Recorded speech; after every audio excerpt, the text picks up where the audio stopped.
Back in 1846, whaling was one of the most booming industries in the whole world.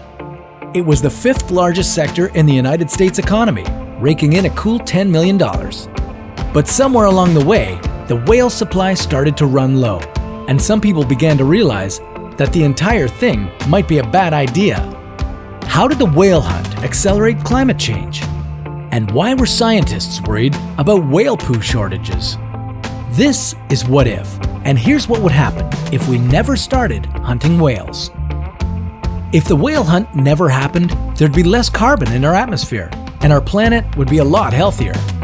If we restored whale populations to pre-hunt levels, we could remove about 160,000 tons of carbon from our atmosphere every year. But how can one species be so important to the entire planet? Looking back, it's clear why whale hunting was such an enticing business opportunity.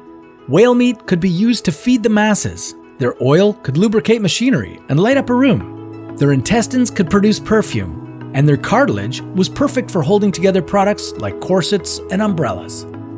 With all the money wrapped up in the industry, you can see why there would be such a backlash when it was essentially banned in 1986. Some politicians even argued that hunting whales was good for humans because without whales around to eat fish and krill, there'd be more for us. But as we got rid of the whales, the fish and krill started to die too. You see, whales are apex predators, which means that they're the top of their food chain.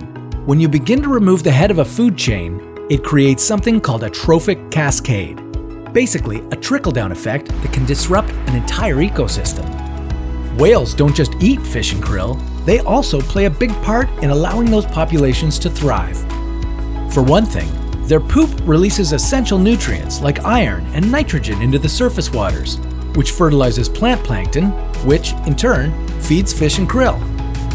Whenever whales swim from the depths of the ocean back up to the surface, they knock plankton up to the sunny surface waters, allowing it more time to reproduce.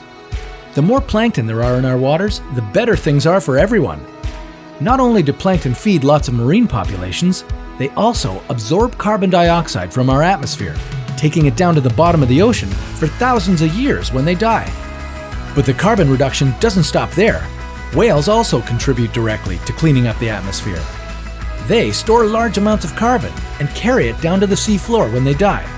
Otherwise, this carbon would be released into the environment and contribute to global warming.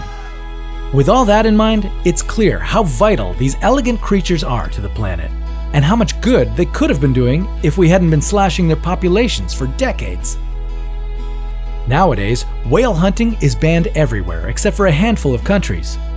Experts say that despite these efforts, the populations of most species of whale won't even reach half of their pre-whaling numbers by the year 2100. Maybe one day we'll be able to make up for all we lost with the whale hunt. But that's a topic for another What If.